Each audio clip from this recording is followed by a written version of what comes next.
পারি না, টাকা নাই।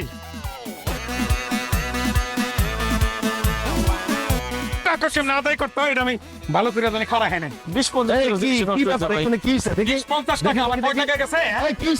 আর কই না চাচা, এই ছোট লোকের বাচ্চা দুইটা বাজার আইছে, সদাই নিছে, টাকা দিয়া জায়গা বাস না, দুইজনে ধান্দা শুরু করছে। ও কয় ওর কাছে টাকা নাই, ও কয় ওর কাছে টাকা নাই। এরপর গেছে ভালো কথা, দুইজনে আমার তরকারি নিয়ে মারামারি শুরু করছে। মারামারি করে সব তরকারি ভাঙ্গা তস করে ফেলাইছে। এখন আমার তরকারি টাকা দেবো, নাইলে দুইটার একটাও ছাড়বো না। কি ব্যাপার নাদিয়া জামাই, তোরা সারাক্ষণ বাড়ির মধ্যে ঝগড়া করিস, মাইনা নিলাম, কিন্তু এইখানে বাজারের মধ্যে মানুষের সামনে ঝগড়াঝাটি মারামারি, এটা কি কি ব্যাপার জামাই? তুমি তার তরকারি নষ্ট করছো, তার তরকারি কিনছো, দাম দাম কেন? আমার পকেট থেকে মানি ব্যাগ পকেট মানি নিয়ে গেছে।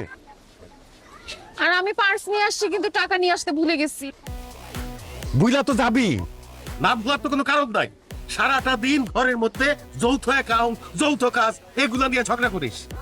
সি সি সি সি সি সি, এই ভরা বাজারের মধ্যে এত লোকজনের সামনে আমার মান ইজ্জত শেষ। এই যা ভাই, তোমার মারে খবর দাও, গ্রাম থেকে আসতে বলো তারে, এর একটা বিহিত করতে হইব। আপনার কত হয়েছে ভাই? কত হয়েছে চাচা কইলে তো অনেক টাকাই হয়েছে। এখন আপনি আমার 1000 টাকা দেন। এই টাকায় তোর দোকানে 1000 টাকার মাল আছে, একটা লাউ নষ্ট করছি।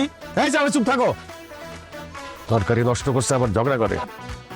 তোরে পান খুলে দেন, তাই পারি এই কর। খুলেন।